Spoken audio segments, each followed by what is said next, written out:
Francesco, Frank Lentini, the three-legged man, a Sicilian-American performer, born in Syracuse, Sicily in 1889.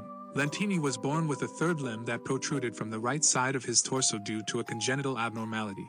The old obsession with American freak exhibitions has been left in the 19th and early 20th centuries. Carnival goers were astounded by the odd outcomes of procreation in bearded ladies, strongmen, sword swallowers, and diminutive people like Tom Thumb. But how these artists fared as morbid attractions for paying customers is difficult to grasp, especially given the scarcity of honest information on them. This was the case with Frank Lentini, the so-called three-legged man, who earned a fortune off his unusual condition of being born with a parasitic twin. Frank Lentini was born in Sicily, Italy, in May 1889, as either an only child or the fifth of 12 children. He had 3 legs, 4 feet, 16 fingers, and 2 sets of genitalia. His extra leg grew out of the side of his right hip, and a 4th foot protruded from his knee. Lentini's additional leg was 36 inch long and included a 4th foot linked to the knee. Lentini had 16 toes and 2 working penises in total.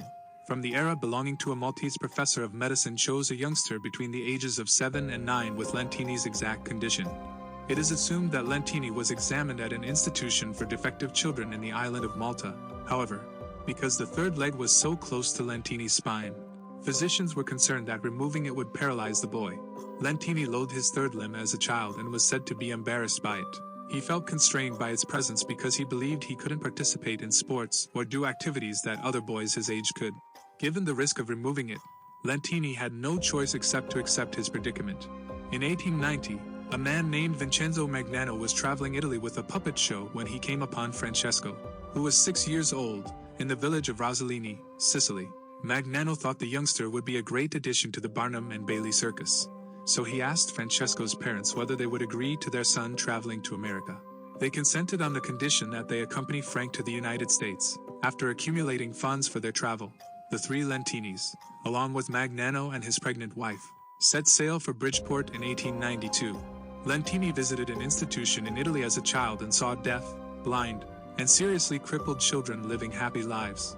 This was a watershed moment for Lentini, who realized he could live a full life even with a third limb. Though he couldn't walk with his third leg because it was too short, he learned to run and jump, as well as ride a bicycle, horse, swim, ice skate, roller skate, and drive a car. He was also able to manage his extra appendage. In fact, he said in a biography that the additional limb helped him swim. "One advantage I have over the other fellow when I swim is that I utilize the extra arm as a rudder."